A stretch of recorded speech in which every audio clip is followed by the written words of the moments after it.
Bonjour à toutes et à tous. Je suis ravie de vous retrouver aujourd'hui. Voilà, on vous a mis un petit cœur. Ah, voilà. Pour cette Saint-Valentin. On ne savait pas vraiment comment passer notre Saint-Valentin aujourd'hui à l'heure des experts comptables. Et on s'est dit, on va prendre un sujet glamour et apaisant, le guichet unique. Donc, c'est avec plaisir qu'on va échanger aujourd'hui sur ce sujet.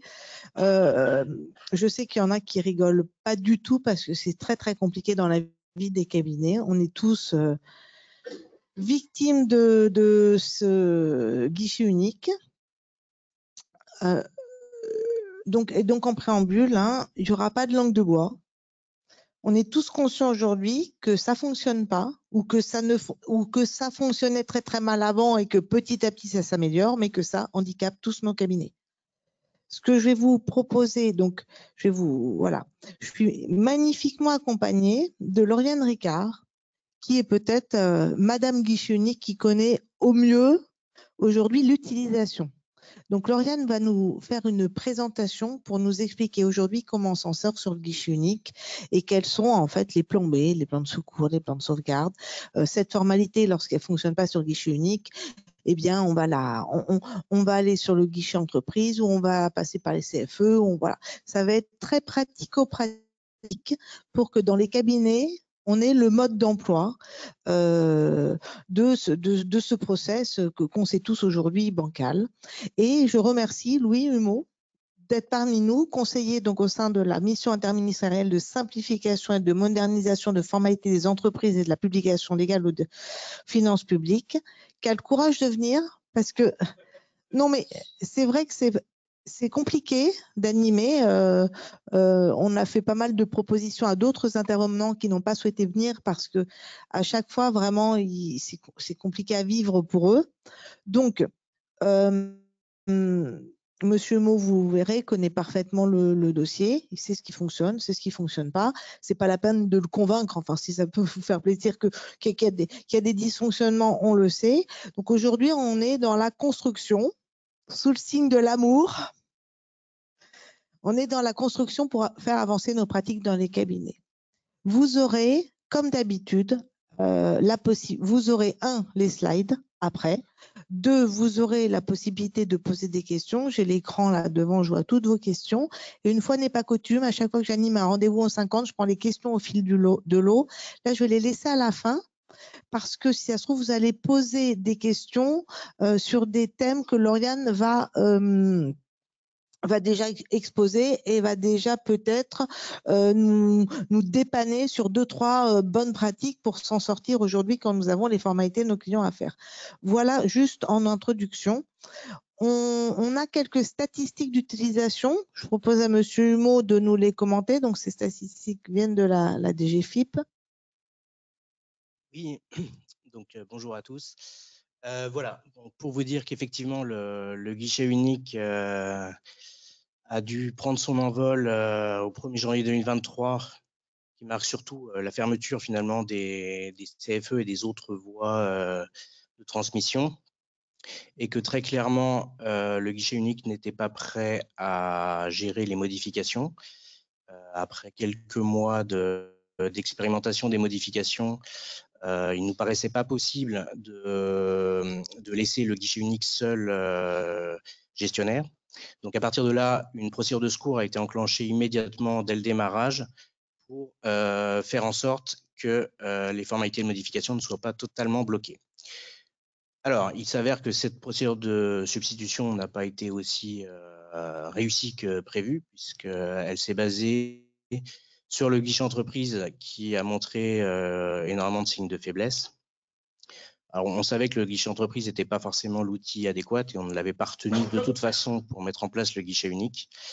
Mais c'est effectivement un sujet et je pense qu'on l'abordera par la suite. En termes de statistiques, donc, pour vous dire que sur la partie création, globalement, depuis le lancement du guichet unique, on a eu 132 000 créations au 8 février. Donc, la partie création fonctionne.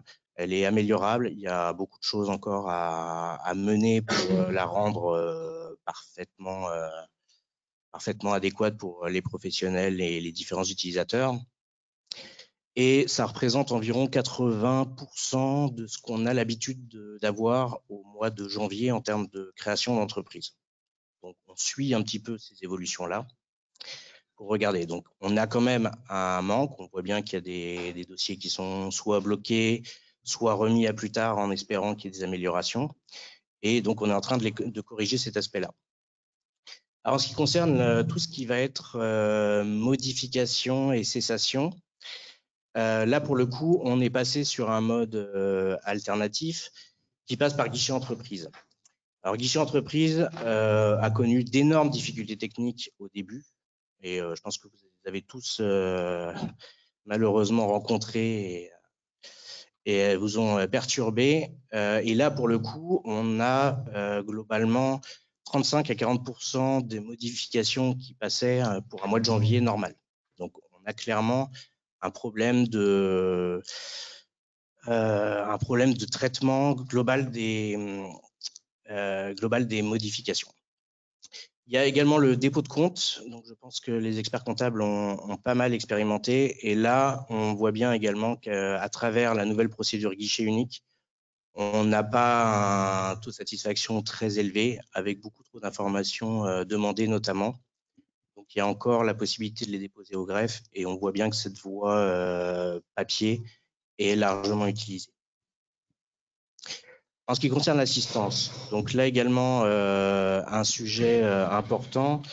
Au début du mois de janvier, l'assistance INPI a été débordée par le nombre d'appels liés à la fois au dysfonctionnement qui était quand même important au lancement, puisqu'il y a eu une attaque informatique assez forte qui a totalement perturbé le mode de fonctionnement même. Donc, un marché spécial a été pris pour renforcer la capacité de l'INPI à répondre au téléphone. Et donc, au 31 janvier, par exemple, le taux de réponse était de 78%. Voilà. Là, au 8 février, on répond aujourd'hui, l'INPI répond à 98% des appels qui sont transmis, sachant qu'on est sur une moyenne actuelle de 6000 appels jour. Et début janvier, on était plutôt aux alentours de 15 000. Alors, bon, j'ai dit que c'était sous signe de l'amour, mais il y a quand même des limites. On adore les réponses du genre, lorsque nous, experts comptables, nous posons une question, nous adorons les réponses, demandez à votre expert comptable. Donc, je ne sais pas si ce genre de réponse fait partie de la statistique des 98%, mais enfin bon. Oui, une statistique est toujours bête et parfois les réponses également. Il faut bien voir qu'effectivement, on a demandé à l'INPI de mener un effort de formation de ses effectifs. Donc, on est très attentif au niveau de qualité également des réponses.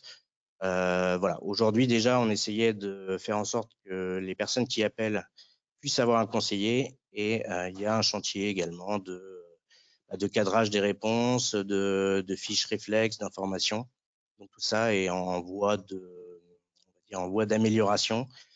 Après, on peut comprendre qu'effectivement, les réponses ne conviennent pas trop. Les personnes de l'assistance INPI sont surtout des personnes en charge de l'assistance technique. Et très clairement, ce ne sont pas des formalistes. Il n'y a pas du tout encore la capacité à résoudre des problèmes fonctionnels. Et je peux comprendre qu'effectivement, ça soit agaçant lorsque vous avez une difficulté. Mais bon, voilà, on travaille. En tous les cas, ce qui est sympathique, c'est que le mot d'ordre a été passé à l'INPI de se retourner vers son expert comptable. Au moins, en termes d'image, c'est pas mal pour nous, les experts comptables. On va positiver. Donc, les prochaines actions. Alors, comme je vous disais, on a constaté qu'effectivement, c'est la procédure de secours qui nous posait finalement plus de problèmes, ce qui n'était quand même pas initialement intuitif. Donc, aujourd'hui, il y a des arbitrages qui sont en cours sur les modalités pour qu'on évite les blocages. Donc, on est très attentif aux blocages qui surviennent actuellement, aux différentes remontées des différents ordres, mais également des différentes fédérations. Et on regarde avec attention les ralentissements et comment on peut améliorer la situation. Donc, je vais le rappeler par la suite, mais niveau guichet entreprise, on a entrepris des travaux techniques assez importants pour essayer d'améliorer vraiment les performances et la délivrance des formalités vers les destinataires. Mais on doit encore étudier un petit peu si cela a vraiment la capacité, on va dire, de fluidifier le système. Et on est toujours attentif et on sera prêt à ajuster les dispositifs si jamais on se rend compte que ce n'est pas suffisant pour permettre aux utilisateurs d'effectuer correctement leurs formalités, à la fois de modification, de cessation ou leur dépôt. Ensuite, pardon. je vous en prie. On a également différentes corrections qui sont mises en place. Pour le guichet des formalités, on suit avec attention toutes les remontées qui nous sont faites et on vous remercie de pas vous arrêter à nous remonter les choses. C'est très important d'avoir vraiment les difficultés qui sont rencontrées. On a des défauts de conception, on a des défauts de réalisation qu'on doit corriger, donc on les corrige en continu. Et on vous invite vraiment à nous remonter tout ce qui vous pose problème en termes de création. Et faut bien savoir que le système n'est pas figé et qu'il a vocation à évoluer et à s'améliorer. Suite aux remontées d'ailleurs, et notamment des experts comptables particulièrement, on a bien vu qu'on avait un problème en termes de spécification des dépôts des comptes. Alors d'une part, il y a un manque de maîtrise des données qui sont remontées des référentiels et du registre national pour bien identifier le type de société. Donc, on a des informations qui nous sont manquantes pour savoir si la personne est éligible au dépôt des comptes. Donc, un certain nombre de questions avaient été posées pour essayer de guider l'utilisateur pour savoir s'il était éligible au dépôt des comptes. On se rend bien compte que vis-à-vis d'un public d'experts, toutes ces questions ne sont pas indispensables, les personnes savent très bien. Donc, on va réviser ce mode de fonctionnement pour essayer de simplifier au maximum et d'enlever tout ce qui est donné, exigé et qui n'a pas de sens à proprement parler vis-à-vis du dépôt des comptes. Donc, on est bien sensible à ça, on a bien noté cette remontée et on y travaille. On a également un audit de l'ergonomie des interfaces utilisateurs qu'on va pouvoir continuer à mener. Ensuite, dans ce qui est fait en ce moment, ce sont des tests sur les formalités de cessation pour pouvoir les ouvrir prochainement sur le guichet unique. Le guichet unique est quand même plus agréable, on va dire, que le guichet entreprise. Et notre objectif est de pouvoir cesser assez rapidement tout ce qui est procédure de substitution pour avoir un mode de fonctionnement plus normal, d'une certaine façon, qui corresponde vraiment à l'article 1 de la loi Pacte. Ça sera toujours en phase d'amélioration, mais au moins pouvoir mettre derrière nous la procédure de substitution. Donc, la priorité est mise sur les formalités de cessation, sans doute les plus faciles à mettre en place, et puis également parce qu'il y avait beaucoup de manques au niveau du guichet entreprise sur cet aspect. On a un gros chantier qui est très important pour le reste, c'est la consolidation des données du registre national pour essayer de réconcilier finalement les données des entreprises réparties dans les différentes bases de l'État, des greffes, pour essayer d'avoir quelque chose d'uniforme, d'exploitable et de le mettre comme source des formalités de modification. Donc, ce chantier est vraiment en cours et puis il doit aboutir sur des tests de formalités de modification avant de pouvoir effectivement les proposer sur le guichet unique.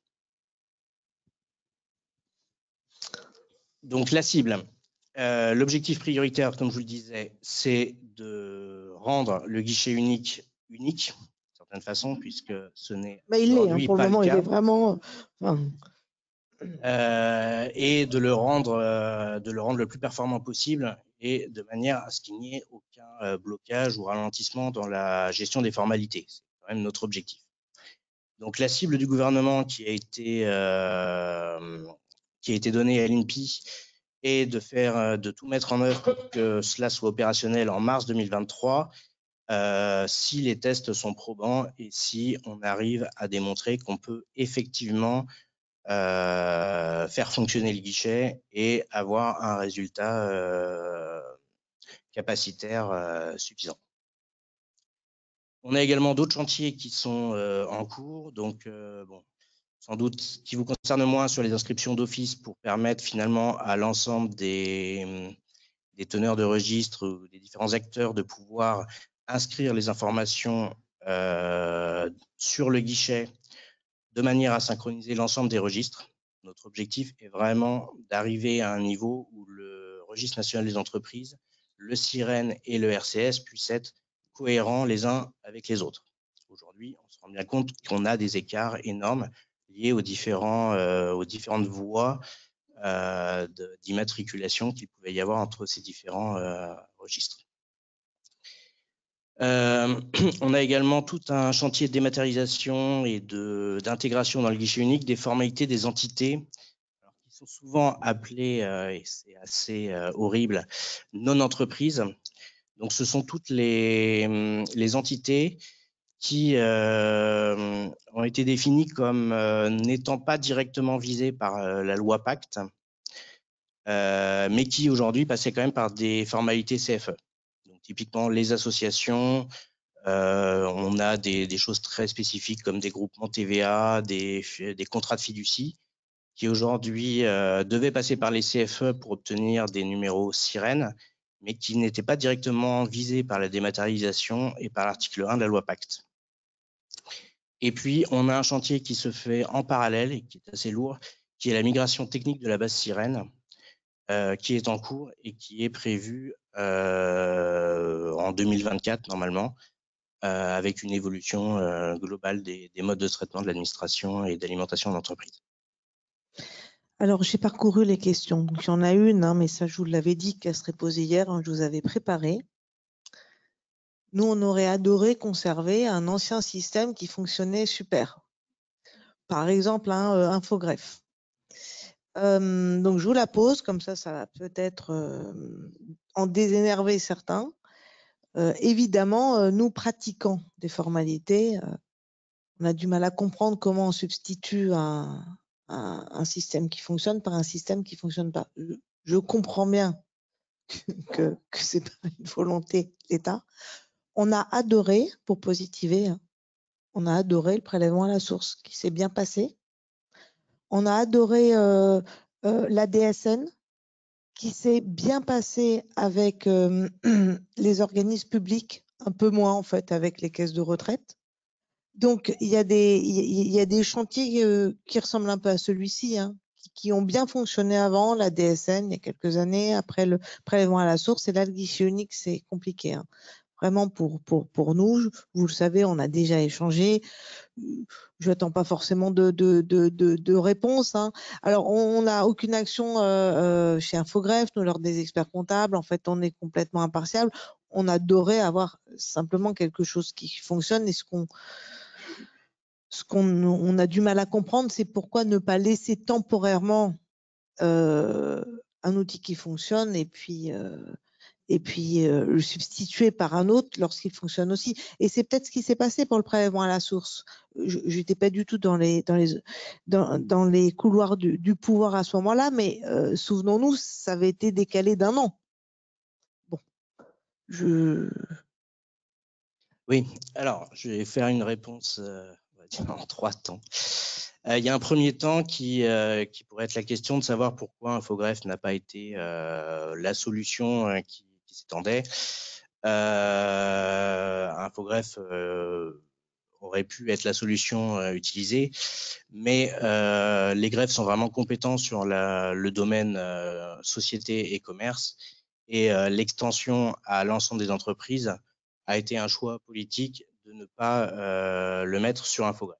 Donc, le premier point étant, c'est une une décision politique qui a été prise assez tôt sur ce projet et qui souhaitait que finalement l'État mette en place une solution qui soit uniforme et valable pour tous les publics. Le deuxième temps, c'est pourquoi, alors que finalement, ce qui est démontré aujourd'hui, on n'avait pas de garantie absolue du fonctionnement du dispositif, pourquoi ne pas avoir reporté finalement la date? Donc là également, c'est un choix. C'est un choix politique qui a été pris, qui s'est appuyé sur différents contextes. D'une part, la date était inscrite dans la loi et le gouvernement ne voyait pas, compte tenu du contexte actuel, de voie facile, je pense, pour faire modifier l'article 1 de la loi Pacte. Donc déjà, c'était une des causes. Il y avait un deuxième aspect qui était aussi l'aspect de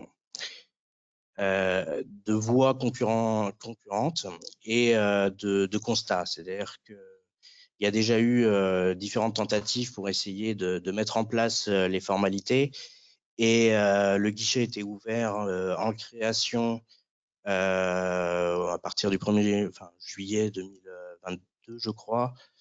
Il a été ouvert quelque temps sur des modifications et il rencontrait un succès très très mitigé qui se limitait globalement au public des micro-entrepreneurs. Et toute la problématique d'un système comme ça, c'est qu'il ne s'améliore pas et en fait, il n'arrive pas à démontrer qu'il va être capable de prendre les autres flux. Et donc, il y avait une certaine volonté aussi d'imposer le système pour finalement régler les difficultés. Je pense que les difficultés étaient sous-estimées, les dysfonctionnements que cela pouvait engendrer, notamment sur la procédure de secours. Mais voilà ce qui a été fait. Maintenant, en ce qui concerne les choix pour la procédure de secours, c'est le troisième point pour Infogreffe, tout est sur la table. C'est-à-dire qu'il n'y a pas on s'interdit absolument aucune voie. Ce sont des phases qui sont en cours d'arbitrage pour savoir ce qui est possible, ce qui ne l'est pas. Assez rapidement, on a rouvert les parties Infogreffe pour tout ce qui était de la compétence CFE des greffes. Reste maintenant à la question que vous utilisez sans doute beaucoup, qui est l'article 3, qui a disparu par l'effet de la loi Pacte et qui pose encore un certain nombre de difficultés. Mais tout est sur la table et c'est discuté aussi bien sur ce qui pourrait se mettre en place d'un point de vue technique, comment les choses peuvent être mises en place. Donc, il est possible que ça évolue à ce niveau-là pour de toute façon faciliter les choses. On est bien conscient qu'il y a des difficultés et voilà, il y a un certain nombre d'administrations et de personnes qui au cabinet suivent ces évolutions-là et discutent de comment on peut faciliter la situation. Merci beaucoup. Enfin, merci beaucoup de votre courage et d'être là aujourd'hui. Vous êtes très nombreux en ligne, vous êtes assez nombreux sur place, donc je vais me répéter un petit peu. Vous aurez les slides après et toutes les questions. Donc, Lauriane a jeté un petit coup d'œil, elle va essayer d'y répondre parce qu'il y a beaucoup de questions pratico-pratiques sur comment faire telle ou telle formalité. Si on y répond, on n'aura jamais terminé à 10h30, mais peut-être que vous avez envie de rester toute la journée avec nous pour la Saint-Valentin, ce qui serait extraordinaire. Ah non, je vois qu'il y en a. Donc, on va défiler là, on commence au vif du sujet. Donc, c'était que l'introduction, vous voyez. Simplement, on voulait vous rappeler avec Oriane que le texte fondateur, c'est la loi Pacte. Alors nous, la loi Pacte, expert comptable, on l'adore parce que, surtout avec notre casquette de commissaire aux comptes, nous avons adoré la loi Pacte, mais on n'avait pas vu qu'il y avait ça et donc on l'aime encore plus. Je vous laisse la parole, Lauriane, et puis comme ça, vous pouvez nous faire ce petit résumé des épisodes précédents. Et après, je vous promets, c'est juste un petit contexte historique. On rentre vraiment dans le vif du sujet. Comment on fait quoi? Alors là, je vais aller assez rapidement. Excusez-moi, mais je pensais que l'introduction allait être un petit peu plus courte. Et si on veut avancer sur le plan de secours, qui est qui est un petit peu compliqué. Je vais y aller assez rapidement. Donc, pour remettre dans le contexte, donc le texte fondateur du guichet unique et du registre national des entreprises, c'est la loi PAC qui a été promulguée le 22 mai 2019. Donc, attendez, parce que je suis pas très. C'est laquelle? Excusez-moi. Je suis qu'une juriste, je suis pas très technique. La petite flèche. Donc, comme l'a si bien dit Monsieur Humeau, l'objectif de la mise en place du guichet unique, c'était de créer un canal unique, de simplifier les formalités et de faire en sorte qu'on se pose plus la question quel est mon interlocuteur, comment je fais ma formalité, qu'est-ce que j'appelle, comment je fais mon suivi. Donc, ça avait une belle vocation. Voilà. Mais je pense que la vocation reste belle, mais qu'il va nous falloir un certain nombre de mois. Et c'est vrai que ce qui nous ennuie, c'est qu'au final, c'est vrai que nous sommes des bêta-testeurs, excusez-moi de le dire. Voilà, c'est ça la problématique de tout le contexte à l'heure actuelle. Le deuxième grand chantier, c'était la création du registre national des entreprises, on en est encore très loin, mais en tous les cas, l'objectif, c'est de réunir toutes les informations sur les entreprises sur un seul registre qu'on pourra tous et de façon gratuite consulter en temps réel sur le site de l'INPI, dans la data INPI, et qui regroupera en fait tous les anciens répertoires qui existent à l'heure d'aujourd'hui, le registre, le RCS, le répertoire des métiers, etc. On aura toutes les informations sur un même registre et on aura toutes ces informations de façon gratuite. Et à terme, cela signifiera que le CABIS n'existera plus. Donc, c'est pas pour demain. Je pense que c'est dans un an ou deux. Je ne sais pas encore comment c'est projeté, mais en tous les cas, il faut que le guichet unique se déploie, que le registre national des entreprises soit totalement effectif et pu remonter toutes les bonnes informations de tous les registres. Et à terme, je pense que ça sera un bel outil, même si je pense qu'on déplorera le CABIS parce qu'on a l'habitude du CABIS, mais voilà, pour l'instant, moi je pense que il y avait de belles intentions derrière ce projet. Donc là, je vous ai mis un petit aperçu de tous les registres qui existaient avant le 1er janvier 2023 et comment ça se passe à partir du 1er janvier 2023. Bon, effectivement, il y aura un registre général. Quand il fonctionnera à plein, vous voyez bien que entre avant et maintenant, il y a vraiment la vocation de simplifier la vie des entreprises.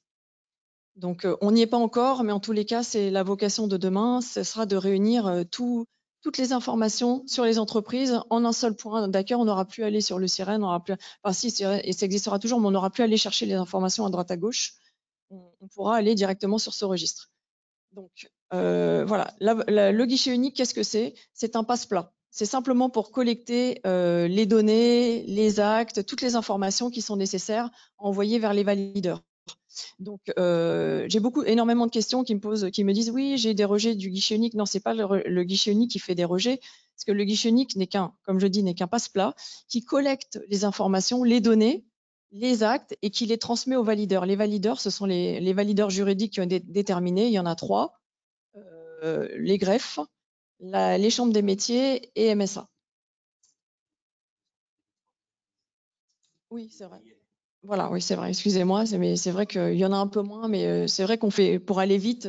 Parce qu'en fait, ce qui nous intéresse le plus, c'est vrai que ce sont ces 3 interlocuteurs, excusez-moi, mais c'est vrai qu'il y en a d'autres. Et après, il y a l'URSSAF qui est encore derrière, mais qui n'est pas considéré comme un valideur. Et c'est vrai que il faut s'y faire. Et vous le voyez au moment où vous faites votre saisie, à un moment au niveau des catégorisations d'activités, c'est là que vous voyez en fait quel est le valideur qui a été déterminé par le guichet unique. Et ça, c'est une information qui est très importante. Bon, pour finir, donc la collecte des données et la collecte des paiements en un point unique. Sur le guichet unique, vous payez les frais de CMA, les frais RCF, enfin, tous les frais directement sur le guichet. Il y a des couacs à l'heure actuelle, mais ce qu'il faut savoir, c'est que tous les frais sont censés être collectés sur le guichet unique à partir du 1er janvier. Mais tout se met en place régulièrement. J'ai choisi en fait le guichet unique m'énerve, hein, je vous le dis clairement, mais j'ai choisi de positiver et d'aller de l'avant et de donner tous les petits trucs que j'ai appris au fur et à mesure, au fur et à mesure de ces semaines. Donc, pour faire court, le guichet unique fonctionne pour les immatriculations, on l'a bien vu. Il y a encore des dysfonctionnements, il y a eu des oublis. Voilà. Mais pour faire court, c'est vrai qu'il fonctionne assez bien quand il n'y a pas de dysfonctionnement et de bugs. Mais sinon, au niveau des immatriculations, on retrouve plus ou moins toutes les formes juridiques qui existent à l'heure actuelle. Donc, pour suppléer au guichet unique, on sait qu'il y a le guichet entreprise, qui était la phase transitoire, qui a posé encore plus de problèmes, je trouve, que le guichet unique. Je pense ils auraient pu le déployer plus vite, mais je sais qu'il y a des problèmes techniques liés au registre national des entreprises. Les informations ne remontent pas, donc ils ne peuvent pas ouvrir les modifications à l'heure actuelle. Donc, ils ont choisi ce fameux guichet entreprise qui fonctionnait déjà mal. Pour venir au secours du guichet entreprise, parce que effectivement le comité interministériel s'est vite rendu compte que le guichet entreprise n'était pas suffisant, qu'il manquait des formalités, qu'on ne pouvait pas aller au bout de certaines formalités. Et notamment, je vais donner un exemple, sur le guichet entreprise, n'est pas prévu de nommer un CAC sur une SARL ou une CELAR. C'est un petit exemple comme ça. Donc du coup, ce qu'ils ont fait, c'est que dès le 28 décembre, un arrêté ministériel est paru et a mis en place les procédures de secours qui venaient au secours du guichet unique et du guichet entreprise. Bon, c'était bien de nous l'avoir fait paraître le 28 décembre, mais déjà, il fallait le comprendre.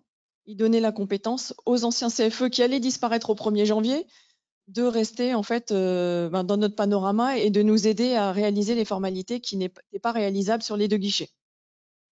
Je vous le détaillerai un petit peu plus après. Donc, des petites techniques bonnes à savoir pour les immatriculations. On m'a souvent posé la question, les loueurs en meublé non professionnels, oui, elles sont réalisables sur le guichet unique au niveau des entreprises individuelles. Il suffit simplement, en fait, tout se passe au niveau de la description de l'activité. Donc, je vais vous donner un petit truc pour trouver toutes les formes juridiques et vous aider à remplir,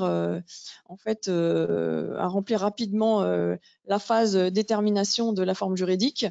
Donc, voilà. Je ne sais pas si vous avez connaissance de ce tableau. Vous le trouvez, vous pouvez le télécharger sur le site de l'INSEE.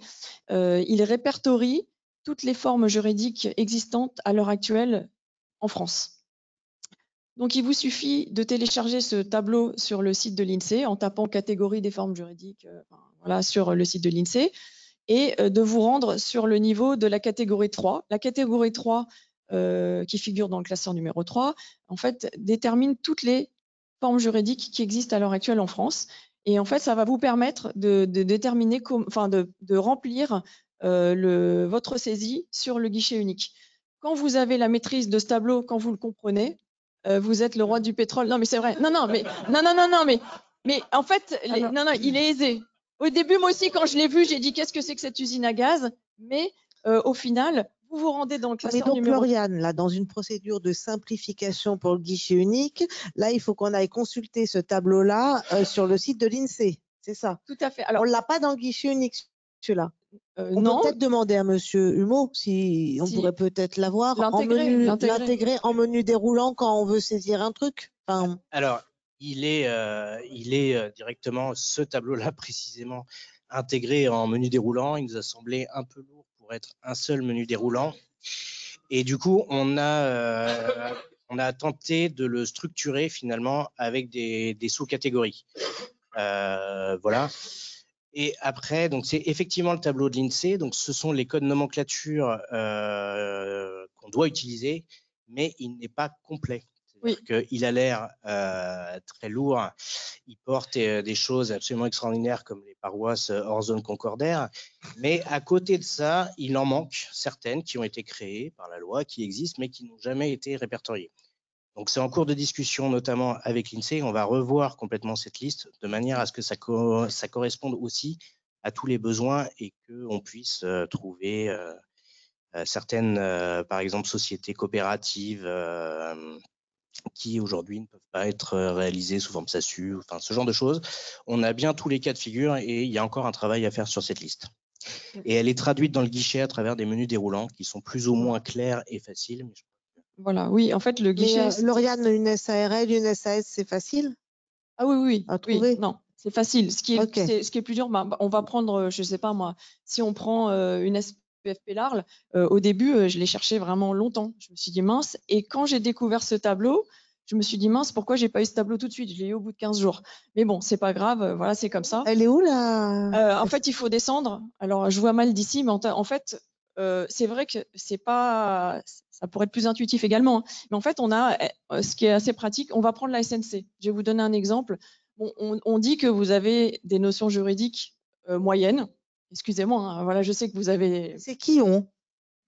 Les déclarants, les déclarants. J'ai dit, c'est un postulat, c'est un faux postulat. Ah, ok. Non, mais parce que même moi, j'ai découvert après 19 ans de pratique, et j'ai fait quand même 16 ans de pratique en cabinet d'expertise, j'étais directrice juridique, d'anciens collègues dans la salle, même j'ai découvert des choses. Je me suis dit, mince, je m'étais jamais posé la question, parce qu'en fait, quand on pratique, voilà, on a des habitudes et on retourne, certaines fois, on ne retourne pas à la source. Mais ce tableau, il est quand même pratique, sinon je ne vous le donnerai pas à l'heure actuelle. Il vous permet, voilà, de déterminer. Alors là, on est en classe 3, on prend la société en nom collectif. On voit que le code, c'est 5202. Donc, du coup, on va dans la classe 2. Rigolez pas, je fais que vous donner un truc, hein. Donc là, dans la classe 2, on voit que le 52, on le remonte. Il est en société en nom collectif, c'est normal. On repasse dans la classe 1, et là, le 52 se transforme en 5. Voilà, classe 1. Et on sait qu'on doit aller cliquer dans société commerciale. Oui, je sais, ça passe. Ah oui, Moi, je suis une simple déclarante, hein. Je suis une simple déclarante. C'est intuitif. Oui. Oui, mais bon, en tous les cas, moi, ils m'aident beaucoup. Il m'aide beaucoup et il vous aidera parce que je l'ai transmis à beaucoup d'experts comptables et ils sont contents maintenant de l'avoir, même si c'est vrai que ça pourrait être plus intuitif. Mais je ne suis qu'une simple déclarante. Donc, en fait, il faut partir de la classe 3, classe 2, classe 1. Et là, vous savez comment vous allez rentrer en fait, votre saisie sur le guichet. Donc, voilà. Donc, ça, c'était un petit truc. Donc, on va passer à un deuxième petit truc. Il y a un autre tableau. J'ai l'impression que je ne fais pas partie de l'INPI, je vous le dis tout de suite. Non, parce que je me suis fait engueuler sur les réseaux en disant oui, remettez-nous infogreffe, qu'est-ce que vous avez fait? Voilà, je suis une déclarante. Donc c'est vous, Lauriane, alors? Ah non, mais si vous saviez les messages, beaucoup d'avocats, c'est beaucoup d'avocats qui m'ont engueulé et je leur ai dit, je suis comme vous. Alors, donc, ça, c'est un deuxième tableau qu'on peut également télécharger sur le site de l'INPI. Ce sont les catégorisations d'activités qu'on adore. Ça, c'était la grande nouveauté qu'on aime tous. Et ça vous permet également… Alors, moi, j'ai du mal à l'utiliser, mais il y en a beaucoup qui l'utilisent. Moi, j'ai beaucoup de mal à l'utiliser. Moi, pour déterminer une catégorisation d'activités, je passe par le code APE. Et ensuite, je regarde les sous-catégorisations et je les cherche comme ça sur le site. Oui, il paraît que le chatbot s'est amélioré sur le sujet et peut nous permettre de saisir mieux nos catégorisations. Mais bon, moi, j'ai été échaudée par le chatbot, donc c'est vrai que je n'y suis pas retournée depuis longtemps. Oui, pour les catégories. Donc, du coup, vous avez ce petit tableau, vous avez les codes APE de l'INSEE et vous avez également, a priori, le chatbot qui vous permettra de vous en sortir. Donc, c'est ce qu'on me dit aussi en ligne, hein, que le chatbot de l'INPI fonctionne. Bah, écoutez, c'est bien, c'est-à-dire qu'il y a eu des améliorations et vous voyez, j'ai été un chat échaudé et je n'y suis pas retournée. Et je suis restée, sur mes petites techniques manuelles. Alors, on va passer à la suite de notre présentation. Ça, c'était des petits trucs simplement, voilà.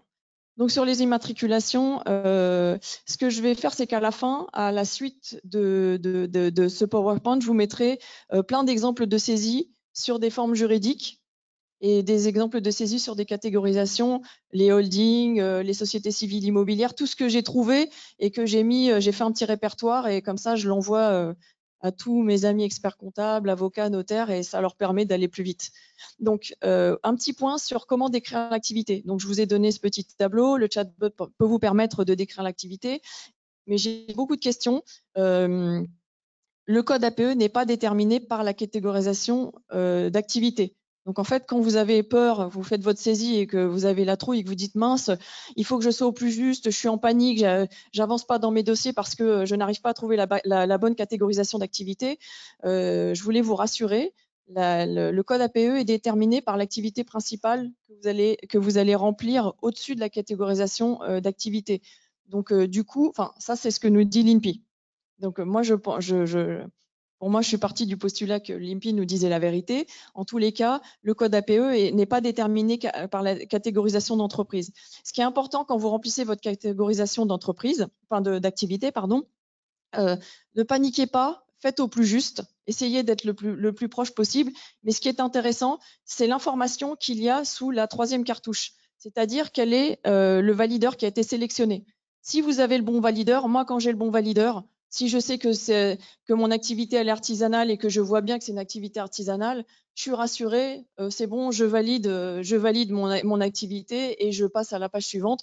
Pourquoi? Parce que de toutes les façons, pour une société commerciale qui fait des activités artisanales, le greffe est saisi en premier et ensuite la CMA en deuxième. Donc moi, ce que je veux, c'est juste qu'il y ait écrit en dessous que mon activité est bien artisanale. Si c'est une activité libérale, je veux la même chose, je veux que ça soit écrit une activité libérale. Si c'est une activité voilà, qui relève du greffe, de toutes les façons, c'est écrit en dessous. Donc en fait, pensez juste à regarder, à pas vous stresser sur cette catégorisation, faites au plus juste et regardez quel est le valideur qui est déterminé en dessous et ensuite passez au suivant, ne vous inquiétez pas. Ensuite, ce qu'il faut savoir, c'est qu'une fois que vous avez décrit l'activité principale, vous avez un petit bouton qui met « Ajouter une activité ». Et là, beaucoup d'entre vous passent à côté et c'est là que vous pouvez décrire vos activités secondaires et accessoires. Et là, j'ai beaucoup de demandes. J'ai dû en avoir 250 qui me disent « Oui, je comprends pas, je peux mettre 3 mots ». Non, en fait, vous pouvez mettre beaucoup dans l'activité. Simplement, il faut cliquer et rajouter. Et des fois, c'est des redites parce que, je sais pas, vous voulez mettre du conseil en organisation d'entreprise, du conseil en stratégie, ça rentre pas dans le premier. Vous le mettez dans le deuxième, vous avez l'impression que c'est des redites. Oui, c'est des redites, mais ça fonctionne comme ça. Donc, n'hésitez pas à cliquer, ajouter des activités. Et là, vous verrez que, voilà, c'est des petits trucs où nous, on s'est bien embêté dans notre service de formalité et finalement, voilà, on a réalisé qu'il y avait quand même, il y a pas mal de petits trucs, mais il faut les trouver. Lauriane, j'ai une mini question. Pouvez-vous nous fournir le lien pour le fichier Excel catégorisation parce qu'il ne le retrouve pas sur Internet? Oui, il suffit de taper catégorisation des formes juridiques INSEE. Mais on le mettra à la fin. On vous le mettra à la fin. On vous mettra les liens et on vous mettra les liens aussi sur des interlocuteurs qui sont intéressants. Donc, par rapport à la procédure de secours, je voulais revenir sur la procédure de secours. Donc, on a parlé de la formule transitoire qui est le guichet entreprise et ensuite la procédure de secours qui a été mise en place par l'arrêté publié le 28 décembre. Donc, cet arrêté nous a dit que tout ce qui était indisponible sur le guichet unique et sur le guichet entreprise relevait de la compétence des ex-CFE. Sauf que moi, quand on me dit toutes les indisponibilités, je vais sur le site du guichet entreprise, je me dis tiens, ça n'existe pas, procédure de secours. Maintenant, c'est pas comme ça que ça fonctionne. Et là, il y a eu énormément d'erreurs parce qu'en fait, il fallait attendre que le collège stratégique se soit réuni et ait déterminé lui-même quelles étaient les formalités qui n'étaient pas réalisables, qui sont indisponibles sur les guichets. Et ils se sont réunis le 25 janvier et le 25 janvier, ils nous ont émis une petite liste que je vous donnerai à la fin et qui vous déterminera où envoyer votre formalité et comment. Donc là, on repart du début. Les immatriculations, personne morale, personne physique, on sait que c'est le guichet unique uniquement par voie dématérialisée avec réception du CABIS par courrier. C'est la loi. C'est la loi Pacte qui a décidé ça. Donc, c'est pour ça qu'en fait, à l'heure actuelle, on bataille avec les greffiers. On leur demande à recevoir les extraits CABIS via le guichet unique par voie dématérialisée. Mais en fait, le législateur l'a prévu dans les textes par courrier. Donc, du coup, excusez-moi, monsieur les greffiers, je ne sais pas s'ils le font exprès ou non, mais en tous les cas, ils appliquent les textes stricto sensu et ils nous les envoient par courrier. Donc, je vous conseille d'aller télécharger sur Infogreffe ou par mon identité numérique les extraits CABIS avant qu'ils vous arrivent au bout d'une semaine après être traités. Enfin bref. Ensuite, dans la première procédure de secours, les déclarations de bénéficiaires effectifs toutes seules, c'est-à-dire sans modification, et les dépôts d'actes isolés. Bon, les dépôts d'actes, qu'est-ce que c'est? Le PV de transformation, voilà, des documents qu'on doit déposer comme le PV de transformation d'entreprise ou bien d'autres documents comme les fusions, etc. On doit déposer les documents au greffe. Donc ça, c'est une petite procédure de secours. C'est simplement provisoire parce que normalement, ça va être intégré au guichet unique, mais pour l'instant, dans la solution secours, donc vous pouvez le déposer au greffe au guichet, par voie postale ou sur Infogreffe, puisqu'il y a eu une réouverture partielle d'Infogreffe. Et ça, c'est pour toutes les formes juridiques. C'est pas uniquement pour les sociétés civiles, etc. C'est pour toutes les formes juridiques. Vous pouvez les déposer sur Infogreffe, au guichet par courrier. Et bien sûr, par courrier, c'est en version originale, puisque la loi ne permet pas non plus... en fait, ce qui se passe, c'est que les greffiers doivent pouvoir vérifier la signature électronique. Ils ont certains points à vérifier. Quand on l'envoie des documents signés électroniquement au greffier, en fait, il a un logiciel qui lui permet de vérifier si vraiment le document a été signé électroniquement et si en fait, il est valide. Tandis que si on le fait par courrier, l'outil des greffiers ne permet pas en fait de vérifier si le dossier a vraiment été signé validement de façon électronique. C'est pour ça qu'en fait, pour l'instant, ils sont coincés et ils nous demandent des envois d'actes originaux. Ça devrait progresser parce qu'on en a fait également la demande. Voilà, tout le monde est au courant, le comité interministériel, tout le monde est au courant. Qui est un process de signature électronique fiable, c'est ça? Oui, voilà, qui nous permettent de déposer des actes signés électroniquement par courrier partout. C'est-à-dire que pas simplement comme on le fait à l'heure actuelle, on peut rematérialiser des actes. Vous savez, quand on fait des enregistrements aux impôts, pourquoi on ne peut pas le faire auprès des greffes et autres? Donc voilà. Mais c'est en cours de discussion, c'est en voie d'amélioration et nous avons de bons espoirs que dans quelques mois, tout ceci fonctionne. Pour le dépôt des comptes annuels, vous le savez, c'est sur le guichet unique, mais ça dysfonctionne et les greffiers nous conseillent de passer par la voie papier, puisqu'en fait, la loi Pacte a prévu pour toujours que l'on puisse déposer les comptes annuels au greffe par courrier. Voilà, oui, pour toujours. À moins que ça change, à moins que la loi change, mais pour l'instant, c'est prévu. Il est prévu de faire un décret un peu modificatif ou pas? Il en parlait de modifier. Oui, c'est prévu la simplification. Hein. Pour la procédure de secours? Non, pour le guichet unique. Non, pour le dépôt des comptes, vous voyez. Oui. Qu'on puisse le faire, enfin déposer les comptes sans papier. Oui. Là, on a reculé un petit peu. Là, c'est un peu ambiance hibernatus là quand même. On est en train d'y travailler. Déjà sur les interfaces et les données qui sont demandées pour le dépôt des comptes. Donc là, déjà, il y a une revue pour essayer de supprimer tout ce qui n'est pas absolument indispensable. Et d'autre part, on réfléchit à l'intégration des formats qui aujourd'hui étaient échangés, notamment avec les greffes. Il y avait un format spécifique. Et on est en train d'essayer de travailler aussi à voir comment on peut l'intégrer également. Autre chose qui peut faire plaisir aux experts comptables également, on travaille sur les différentes solutions de signature qui peuvent être mises en place. Exactement, parce que notamment. Super, on a GeoSignExpert qui est quand même la meilleure signature qui existe en France et peut-être au monde. Voilà, merci. Ah non, ok. Et non, mais le papier, quand aujourd'hui on parle de la planète, quand on se retrouve à envoyer des comptes en papier, moi ça me fait mal au cœur personnellement. C'était clairement pas l'ambition de la loi Pacte de remettre le papier au centre du jeu. Voilà.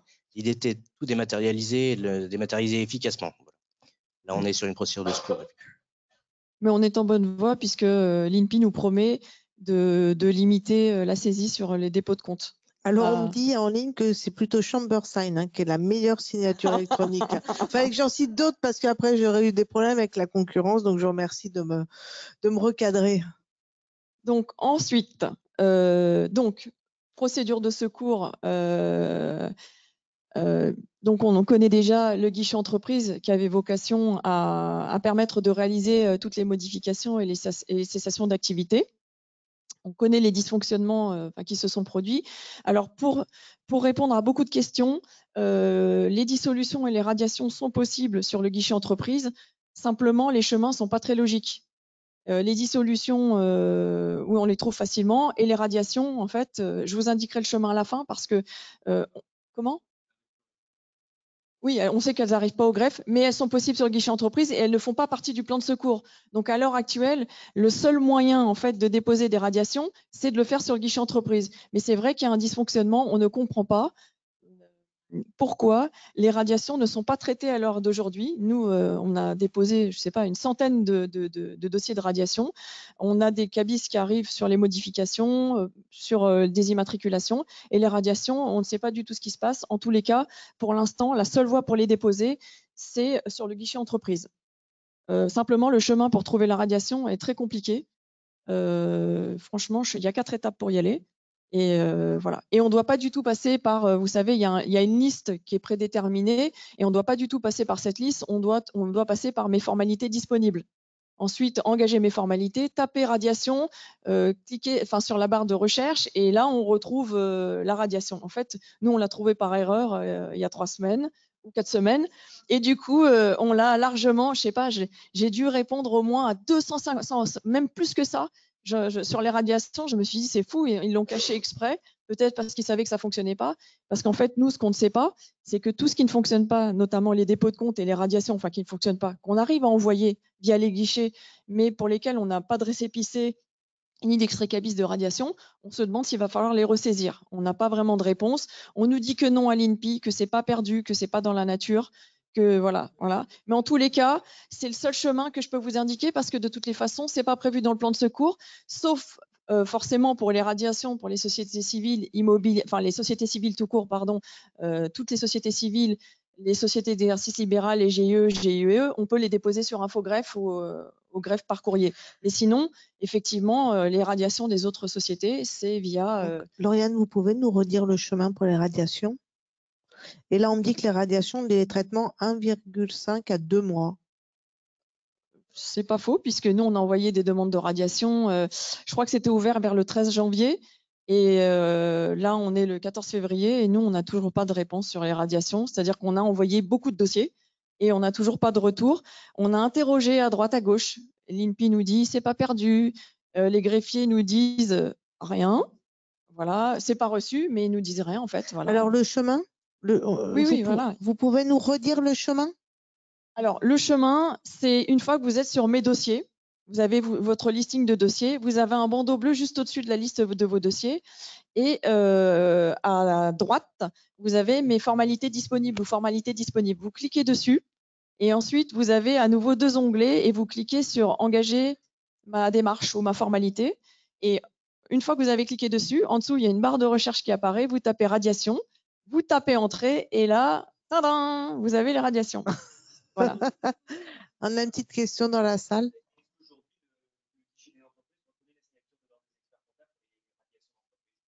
Alors sur le guichet entreprise, vous n'avez pas besoin. La question pour ceux qui sont en ligne. Est-ce qu'aujourd'hui le guichet entreprise reconnaît la signature de l'ordre des experts comptables pour faire les formalités? Alors le guichet entreprise ne demande pas de signature électronique à l'heure actuelle. Ne reconnaît pas. Vous pouvez déposer vos actes signés électroniquement. Voilà, comme d'habitude, comme vous le faisiez déjà sur Infogreffe, là, il n'y a pas de problématique. Mais pour valider les dossiers, vous n'avez pas besoin de la signature électronique à l'heure actuelle. Vous en avez besoin sur le guichet unique pour le dépôt des comptes annuels et vous en aurez besoin sur le guichet unique pour les dépôts de modifications et les cessations de… Voilà. Mais sinon, pour l'instant, sur le guichet entreprise, c'est un mode d'identité numérique, vous savez. Voilà. Donc, du coup, on n'a pas besoin. Est-ce que je réponds tout de suite ou je finis juste mon plan de secours? Oui. Je ne sais pas où on en est, Lauriane, là, dans votre présentation, parce qu'il est 10 heures en termes de timing. Je finis juste le plan de secours là, parce qu'il y a une information importante sur le deuxième. D'accord. Et donc, après, on répond aux questions. Voilà. Okay.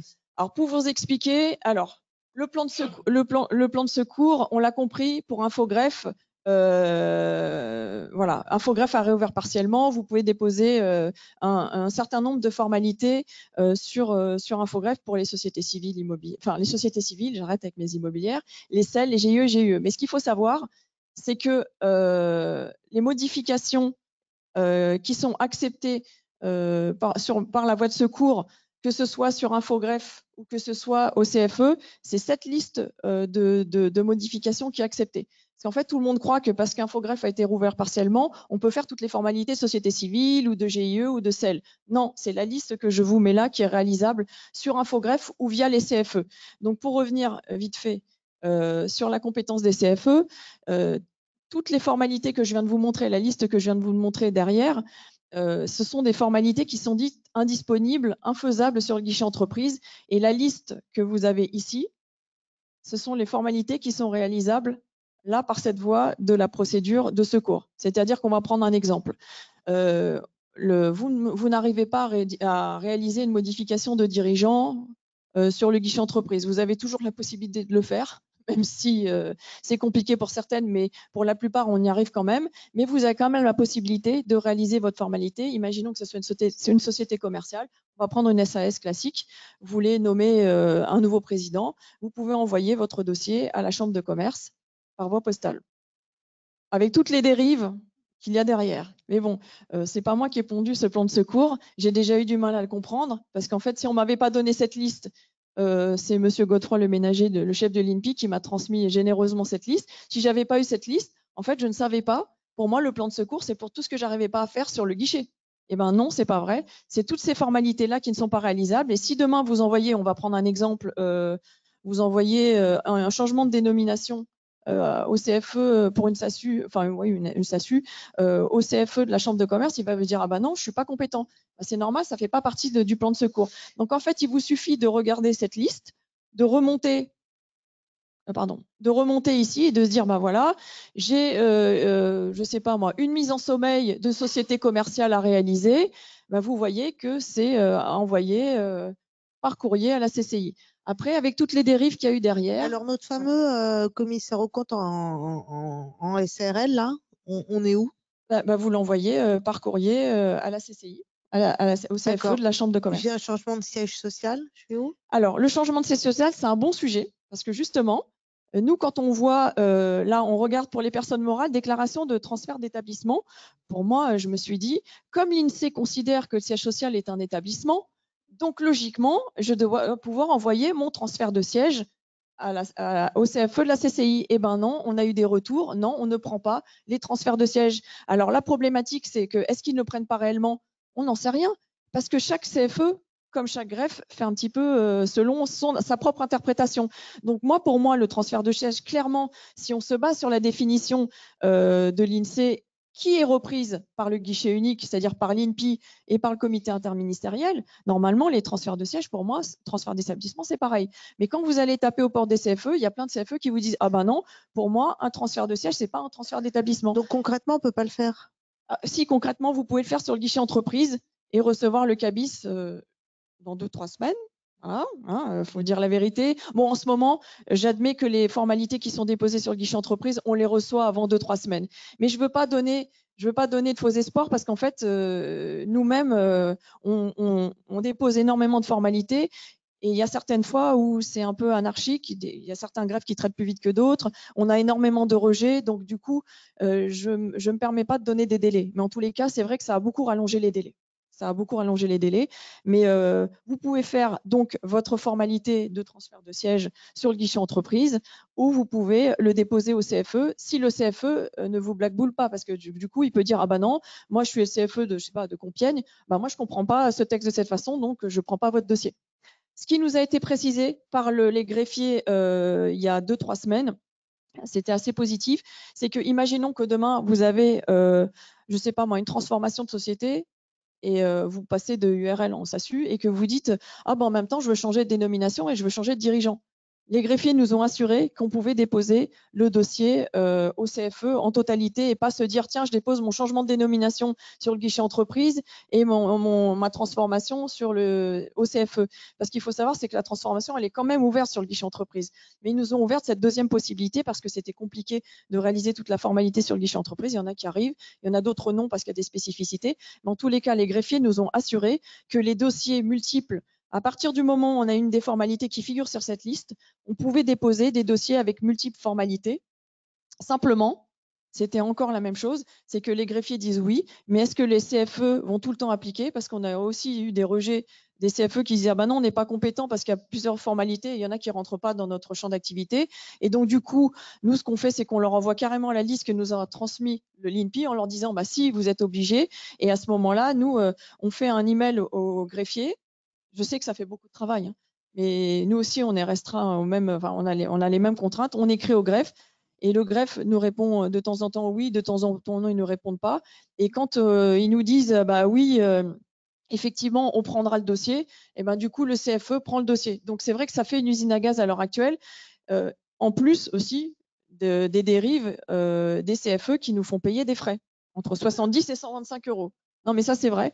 Et là, j'ai posé la question à M. Humeau, parce que je lui ai dit, est-ce que vous avez un texte qui nous permette de leur mettre sous le nez en leur disant, voilà, messieurs, mesdames des CFE, vous ne voulez pas prendre nos dossiers si on ne paye pas 125 €. Donc, du coup, là, vous avez un texte. Vous ne pouvez pas rien dire, sauf que ça n'a pas été écrit. Donc, M. Humeau m'a dit justement qu'il allait faire en sorte, s'il le peut, de faire écrire ce texte, enfin de faire écrire ce passage en disant que les CFE doivent prendre les dossiers gratuitement, d'autant plus qu'il m'a dit que en fait, les CFE se substituent au guichet unique et le guichet unique est gratuit. Donc, en fait, si on interprète bien le texte sur la gratuité du guichet unique, par extension, les CFE devraient être gratuits. Mais sauf que les CFE, eux, ils veulent quelque chose noir sur blanc, ils veulent voilà, qu'on leur tape vraiment sur les doigts. Voilà.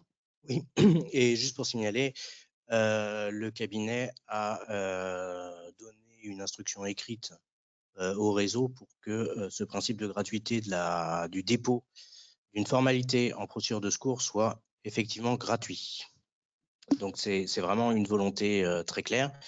Et on vous invite vraiment à nous remonter tous les cas de chambres qui seraient réticentes ou qui estimeraient que le paiement d'une prestation d'accompagnement est obligatoire pour ce cas-là. N'hésitez pas à nous faire remonter tous les cas de manière à ce qu'on puisse les rappeler et régler la situation.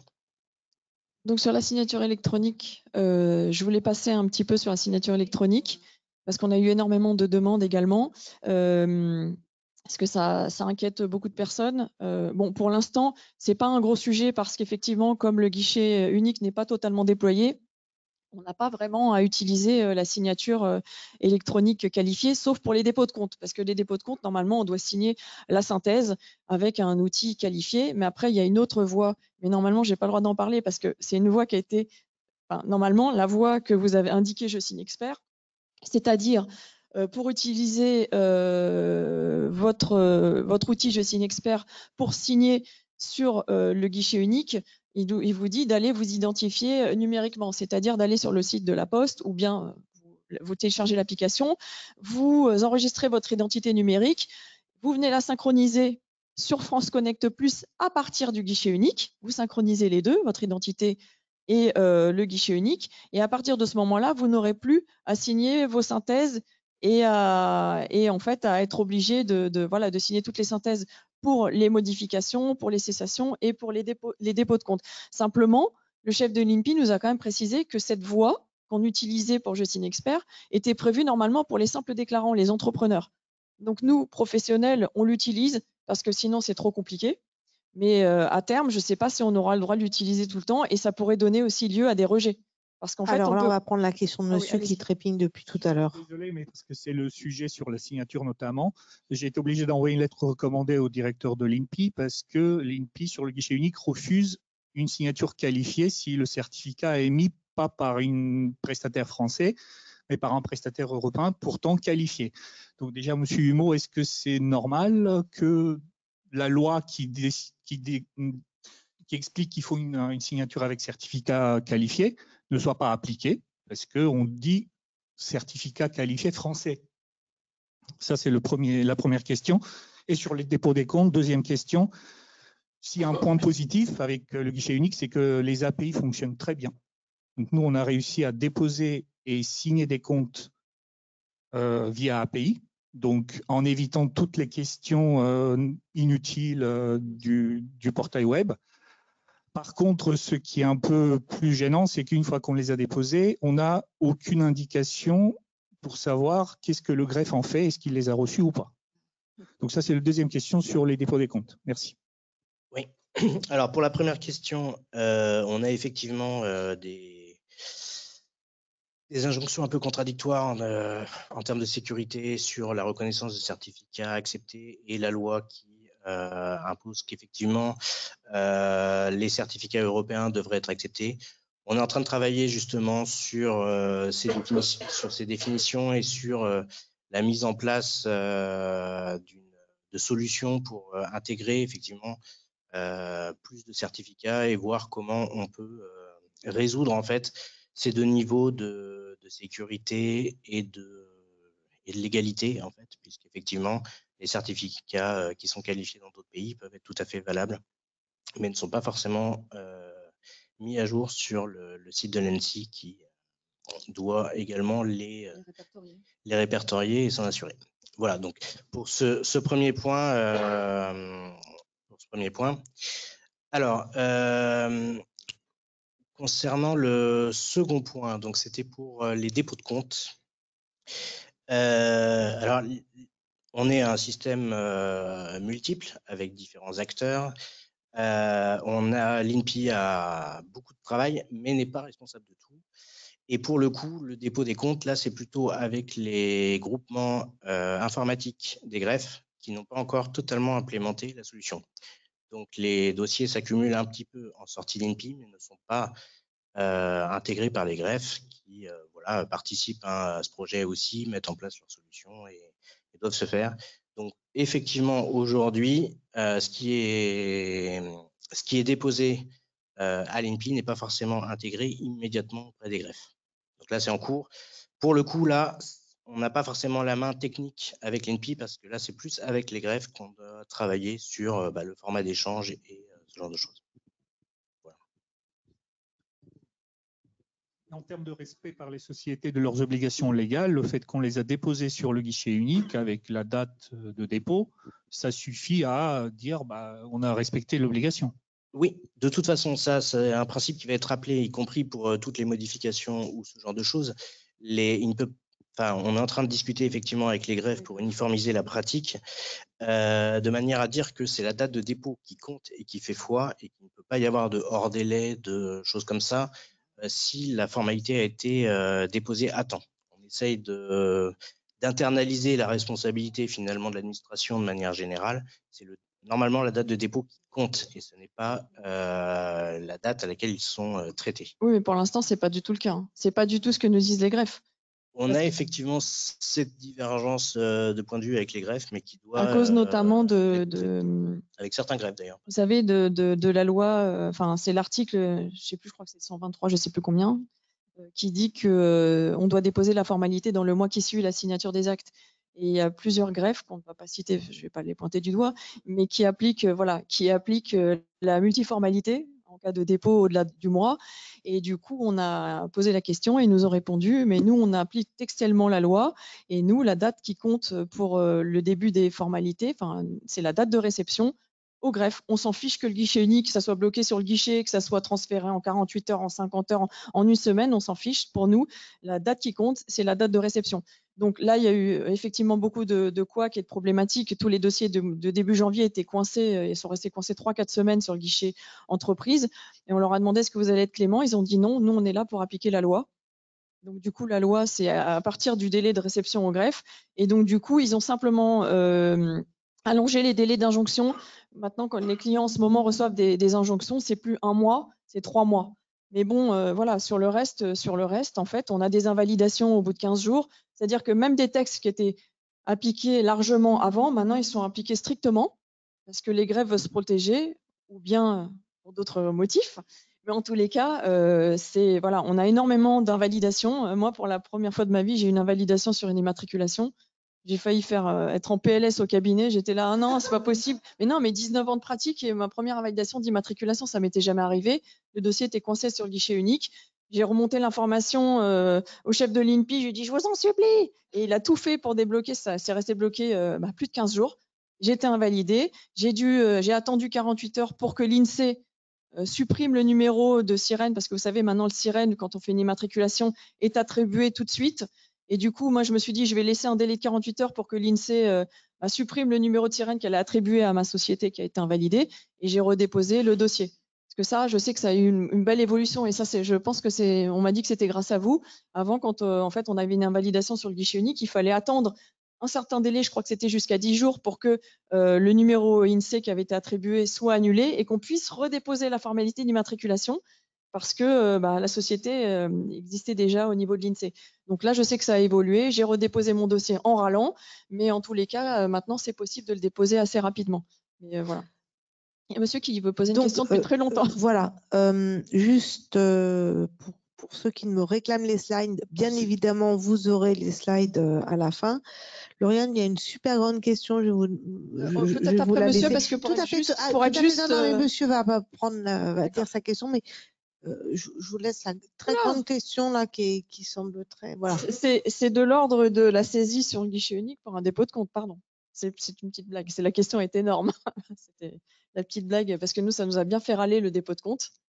Je vous laisse poser votre question et puis après, je regarderai. Merci. Donc, moi, j'ai 3 questions pratiques.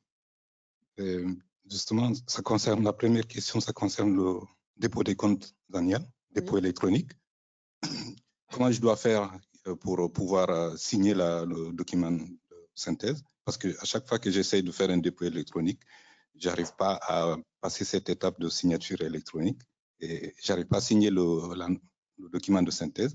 Et du coup, ça m'oblige à faire un dépôt papier. Et ça, c'est contraire au motif de la loi Pacte, Oui. qui voulait réduire la quantité de papier et simplifier voilà, les et simplifier les démarches. Et je me pose la question de quelle est la signature électronique que je dois utiliser. Si vous me permettez, je vais ensuite poser ma deuxième question pratique. J'ai une formalité de radiation d'office. Et quand je vais sur le guichet des entreprises, je ne trouve pas cette formalité. Là, je vais vous répondre tout de suite parce que c'est ma grande joie. Ça y est, c'est officiel. C'est au greffe que vous devez déposer la formalité. En fait, c'est le guichet unique qui a la compétence. En fait, il l'a su il n'y a pas longtemps, je crois il y a 2 semaines, parce que le guichet unique a interprété, enfin l'INPI a interprété le champ de compétences du guichet unique. Et il n'avait pas pris en compte les dépôts d'actes et justement les dossiers de rapport de levée des mentions de radiation d'office. Et maintenant, on sait à l'heure d'aujourd'hui que cette formalité doit se faire directement auprès du greffe, provisoirement, le temps que le guichet unique est déployé. Excusez-moi, parce que moi, par courrier. Justement, là-dessus, j'avais interprété les textes en disant que puisque cette formalité, elle n'existe pas, elle n'est pas prévue sur le guichet des entreprises, oui, je dois automatiquement, directement l'envoyer au greffe. Au greffe. Et surprise, j'ai reçu une fin de non-recevoir de la part du greffe. Oui, mais c'était quand? C'était il y a plus de 2 semaines. Parce qu'ils l'ont décidé il y a à peu près 2 semaines, mais le temps qu'ils remontent l'information à tous les greffiers de France, je crois qu'ils sont 141 greffiers de France, en fait, je crois qu'ils l'ont mis en œuvre la semaine dernière, et Monsieur Doucet, qui est le vice-président d'Infogreffe, a publié en fait vendredi l'annonce comme quoi, ça y est, tous les greffes étaient informés et qu'on pouvait faire toutes ces levées de mention de radiation d'office directement par courrier auprès des greffes, provisoirement, le temps que le guichet unique soit déployé sur le sujet. D'accord. Donc, du coup, c'est une voie papier. Voilà, ils n'ont plus le droit de vous dire qu'ils ne sont plus compétents. Ils sont compétents provisoirement et ils le savent et tous les greffiers sont informés. Donc, vous pouvez y aller. Et ma troisième question, j'ai une continuation d'exploitation. Oui. Continuation malgré la perte de la moitié de capital. Lorsque les capitaux propres sont devenus inférieurs à la moitié de capital. Alors, je vais vous faire rigoler, on me l'a posé plein de fois. Voilà. Où est-ce qu'on le fait? Voilà. Où est-ce qu'on fait les dépôts de continuation? Donc, quand je vais sur le guichet des entreprises, je ne trouve pas cette formalité. Oui, parce qu'elle est mal rangée. La formalité de continuation et de reconstitution des capitaux propres, vous la trouvez sur le guichet entreprise au niveau de la modification du capital. Quand vous tapez, vous faites votre recherche modification d'une société et vous rentrez dans modification du capital et ça vient s'afficher dans augmentation de capital, continuation, reconstitution. C'est très mal classé, mais allez dans modification du capital et vous allez trouver tout de suite votre formalité de continuation. Et donc, la première question, alors, Lauriane, le dépôt des comptes. Alors, monsieur nous a parlé tout à l'heure d'une API où ça fonctionnait fastoche. Non, mais comment on utilise une API, mais après, c'est pas tout le monde qui se dote d'une API. Hein.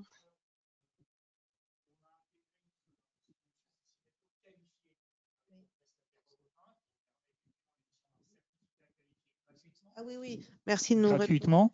Vous pouvez tout redire depuis le début parce qu'il y a à peu près 8000 personnes en ligne. Nous avons donc intégré une solution de signature électronique qualifiée. Alors, permettez-moi du coup de dire UniverSign ou ChamberSign. Ça propose effectivement des signatures qualifiées, mais sur un support physique. Et là, c'est un certificat qualifié qui est stocké dans le cloud, enfin chez le prestataire, et qui permet de signer avec son appli. On appuie sur le bouton et ça signe et ça fait une signature qualifiée qui est censée être reconnue par le guichet unique. Sauf que vu que c'est un prestataire qui n'est pas français, le guichet unique l'a rejeté. Mais effectivement, avec ce qu'on est en train de faire, via API uniquement, on dépose les comptes, on signe la formalité avec son téléphone sans se rendre compte qu'on fait une signature qualifiée. Et normalement, c'est censé fonctionner. Au moment où l'INPI va… Donc, concrètement parlant, là, ça ne fonctionne pas. Alors, qu'est-ce qui fonctionne, Lauriane? Alors, ce qui fonctionne, c'est… moi, je vous dis… On envoie papier, puis c'est tout. Comment vous faites? Non, nous, on a utilisé Je signe expert. Bon, soit on envoie papier, c'est ce qui est préconisé pour l'instant par les greffes. Ils nous préconisent l'envoi des comptes annuels par courrier. Parce qu'il faut qu'ils débloquent la situation. Pour l'instant, c'est bloqué.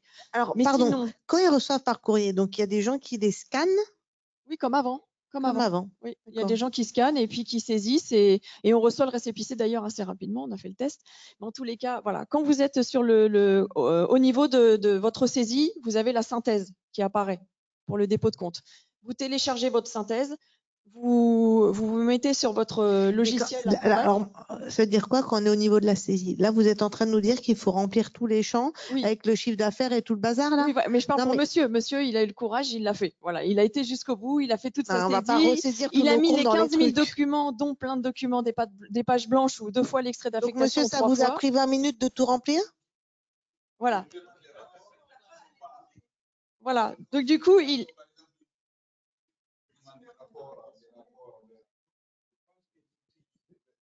Excusez-moi.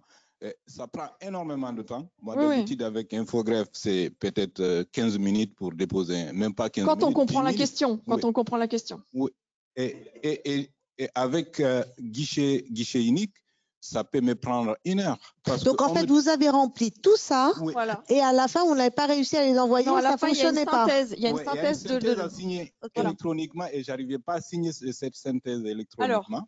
Déjà, rassurez-vous, je me note ça et je vais vous mettre, j'ai fait des captures d'écran, pas à pas, comment signer la synthèse de dépôt de compte annuel ou de modification. Je le mettrai, je vais l'envoyer et on le mettra à la fin. Non, mais on va pas s'amuser Mais à faire sinon- ça, nous, Lauriane. Hein. Oui, mais sinon, oui, mais c'est compliqué. Bon, on C'est-à-dire envoie qu'en en fait- papier, puis c'est tout. On va pas passer un quart d'heure à ressaisir des trucs. Hein. Non, mais je suis d'accord, mais c'est juste pour expliquer à monsieur, la synthèse, il faut la télécharger, l'ouvrir dans votre logiciel Acrobat, mais qui doit pas être en réseau, qui doit être sur votre poste. Si, c'est vrai. Et ensuite, utilisez votre signature Je signe expert ou la clé, le certificat, enfin la clé de signature que vous avez qui est qualifiée pour vous la sélectionner et vous pouvez signer votre document. Donc en fait, il faut utiliser Acrobat Reader et il faut utiliser votre clé. Mais après, oui, c'est Acrobat. Non, on l'a fait avec Acrobat Reader. On le fait Alors, il suffit d'enregistrer son certificat qualifié. Son certificat qualifié, voilà. OK, dans Adobe. Une fois que vous avez votre certificat qualifié, vous téléchargez votre synthèse, mais ça va être valable sur le guichet unique ensuite quand Oui. vous allez avoir les Mais il y a plus modifications de la simple même après. manière. Je vous donnerai. Vous téléchargez votre synthèse, vous faites Je signe avec Adobe, Voilà. vous appliquez votre certificat de signature avancé sur le document, vous l'enregistrez, il est verrouillé, vous le réinjectez. Mais c'est vrai que voilà quoi. Mais ça sera Ouais, c'est ça. pour les On doit le modifs. télécharger, le Ça recharger. sera pour les modifs, ça sera pour la radiation, ça sera pour tout quoi. J'espère qu'ils vont C'est ce qui simplifier. est prévu par l'INPI aujourd'hui. Alors, deuxième solution. Pour la signature électronique. Merci Lionel. Pour la deuxième solution, mais normalement qui ne devrait pas être la nôtre, mais vu que Je signe expert a donné toute une documentation pour l'utiliser, autant y aller. L'histoire de votre identité numérique que vous créez sur DocaPost, sur votre application, sur votre téléphone ou via votre ordinateur, mais c'est plus facile via son téléphone parce qu'on vous demande une identification faciale. Donc, vous allez vous identifier. Une fois que vous êtes identifié, vous allez recevoir une confirmation et grâce à cette confirmation, vous allez pouvoir aller synchroniser sur le site du guichet unique au niveau de France Connect Plus. Vous allez pouvoir synchroniser votre identité numérique et à partir de ce moment-là, vous n'aurez plus à signer vos synthèses. Simplement, comme c'est une solution à la base qui a été prévue pour les déclarants, je ne sais pas comment ça va être traité derrière quand ils vont voir, parce qu'ils vont bien, enfin voilà, parce que imaginons c'est votre collaborateur, vous n'allez pas être derrière chaque collaborateur et voilà, mettre sa tête sur le téléphone, c'est ça? Mais normalement, moi c'est ce que j'ai dit, c'est le représentant légal qui doit mettre son identité numérique. Oui. Le représentant légal du cabinet, il crée son identité numérique, il la synchronise et après chaque collaborateur peut l'utiliser parce qu'en fait il y a des. Alors oui, voilà, chaque collaborateur peut l'utiliser et là vous n'avez plus besoin de signer les synthèses, c'est fini. Alors, une fois Lauriane, que c'est synchronisé sur le vous site. nous avez parlé tout à l'heure. J'arrête cette discussion parce qu'en fait, elle m'énerve. Je trouve ça hallucinant que pour le dépôt des comptes. D'être à l'INPI quand vous dites ça, c'est pas moi. Non, mais enfin, c'est insupportable de discuter de ça pendant un quart d'heure, de faire ci et ça, et puis enfin, on a l'impression, enfin, bref. Vivement que ça fonctionne de manière automatique et puis intuitive et aussi qu'on facilite la vie des experts comptables, des formalistes, des avocats qui font toutes ces démarches pour leurs clients. Maintenant, je ne sais plus ce que je voulais vous dire. Oui, parle pas des rejets. Vous nous avez dit que vous aviez des petits masques automatiques. Comment créer une SARL en 2 secondes, une SAS, un truc et tout ça là. On les a là ou pas alors? Oui, en fait, c'est des petits exemples de saisies que moi j'ai fait super rapide ou là. d'autres personnes comme Geoffrey qui est dans la salle En fait, on s'appelle régulièrement et puis on dit où tu as trouvé ça, où tu trouves ça, parce que voilà, je peux pas non plus. Est-ce qu'on J'ai les a là l'impression ou que pas je dors guichet unique, je mange guichet unique, je vis guichet unique. Donc au bout d'un moment, bah, j'appelle mes autres collègues juristes, formalistes, etc. et je leur dis, est-ce que tu as trouvé cette saisie? Est-ce que tu l'as trouvée? Après, moi, j'y vais, je fais des captures d'écran et je me fais un petit répertoire. Oui, je lui ai donné, mais après, je peux le mettre aussi à la fin. Comme ça, vous aurez D'accord. pas, voilà, on va pas, mais On le rajoutera dans les slides qu'on diffusera à tout le monde. En gros, comment essayer d'être efficace pour créer une SAS, une SRL avec des champs pré-remplis pour que ce soit un petit peu facile. Évidemment, les activités, on a compris, hein, il y a 3 onglets, 842 lignes et que donc c'est la simplification.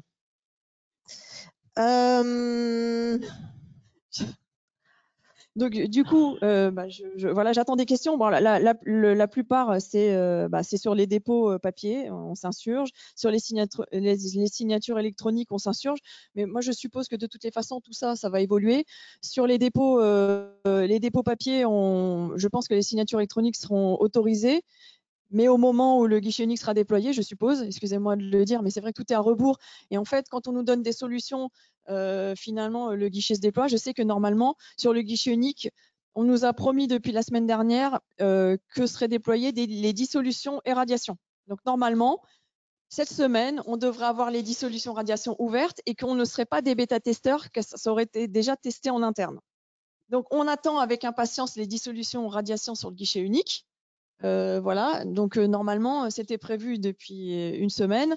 Normalement, maintenant, ils ont reculé à cette semaine. Donc voilà, et au fur et à mesure, les formalités vont se déployer en espérant qu'on ne soit pas totalement des bêta-testeurs. Mais en tous les cas, moi, je peux vous dire que nous, on a été bêta-testeurs avec un bon nombre de juristes et de formalistes dès l'année dernière, sur l'année 2022. Moi, j'ai fait des tests pendant des mois. On a remonté les informations à l'INPI qui ont fait des modifications. Ils ont été parfois réactifs, d'autres fois non. Mais après, je ne veux pas leur jeter la pierre. Je pense que c'est assez compliqué. Mais en tous les cas, bon courage, parce que nous, là, je vous parle, mais il y a des heures de vol derrière moi. Non, mais c'est vrai, c'est qu'on a l'impression comme ça. C'est vrai que maintenant, je maîtrise le sujet, mais j'ai passé des nuits entières à faire des tests, des journées avec. On a une équipe de formalistes de 30 personnes à leur dire vous me prévenez dès qu'il y a quelque chose qui fonctionne, dès que vous trouvez quelque chose. Voilà, un autre exemple, on a réussi à faire des fiducies sur le guichet unique alors que c'est pas prévu.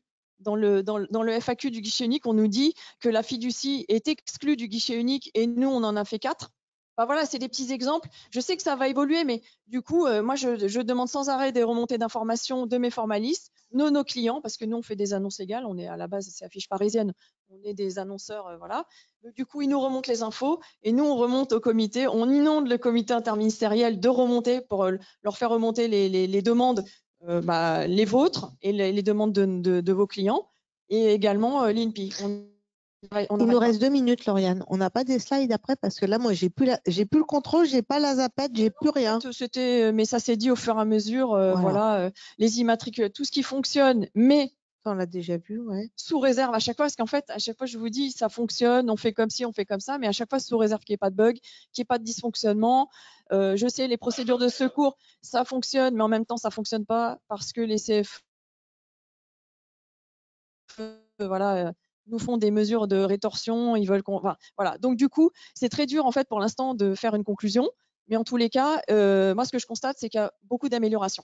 Voilà, il y a beaucoup d'améliorations. Donc, je ne tire plus à boulet rouge sur le guichet unique. Je m'énerve encore sur le guichet entreprise, mais il y a des améliorations. Alors, ce qu'il faut savoir, c'est que bon, alors voilà, j'ai fait une FAQ sur le site internet de Legal to Digital, c'est les affiches parisiennes, parce que maintenant je suis passée de l'autre côté, je suis plus en cabinet et je m'amuse à faire un livre blanc et un FAQ pour répondre à toutes vos questions sur la signature électronique, justement la signature des synthèses, sur des bonnes pratiques, sur comment on immatricule une société holding, etc. Donc j'ai fait une FAQ que vous pouvez trouver sur notre site internet. Et puis voilà, et après. Voilà, on vous a mis. Les NPI qui nous répondent se rapprocher parfois de son expert et comptable. comme il y a une ligne dédiée aux mandataires, c'est-à-dire aux experts comptables, ça c'est le code que vous devez indiquer. C'est pas prioritaire, mais c'est une ligne qui est dédiée aux experts comptables, en espérant que la qualité des réponses s'améliore. Parce que moi aussi j'ai eu comme réponse rapprochez-vous de votre avocat. Donc du coup, c'est vrai que ça fait rager. Non, mais ça fait rager quand on appelle pour une formalité. Et je sais que voilà, il y a eu, comme Monsieur Maud le disait, ils vont s'améliorer. Mais Voilà. en tous les cas, bon, si vous avez des questions à poser, vous avez vu que vous pouvez trouver facilement mon adresse mail. Je répondrai aux questions. Soyez indulgents. Souvent, je mets 48 heures parce que je tourne à peu près. J'étais retombée à 80 questions et je tourne à peu près à 250 questions par jour sur le guichet unique. Et je dois quand même faire mon travail à côté. Donc, je suis bénévole sur le guichet unique, faut le dire. Mais en tous les cas, je répondrai volontiers et allez regarder la FAQ parce que ça répond à beaucoup de questions. Et je mets des captures d'écran, je vous explique comment faire. Il y a une adresse qu'on va vous diffuser aussi, hein, qui est une adresse qui a été proposée par le Conseil national de l'ordre pour remonter à Bercy les dysfonctionnements du guichet unique. On vous le mettra lorsqu'on vous communiquera les slides. Vous avez vu, j'étais pleine d'entrain au début pour cette Saint-Valentin et puis je ressors au bout d'une heure et demie un peu abasourdie. Mais bon, on va dire que on y croit, hein, au guichet unique et surtout on n'a pas le choix. Donc, ça ne peut aller qu'en s'améliorant. Je vous remercie de votre attention. Je vous souhaite une excellente Saint-Valentin à vous tous. Et oui, on peut terminer évidemment lors des experts comptables. Et vous, les experts comptables, c'est une grande histoire d'amour. Merci de votre attention.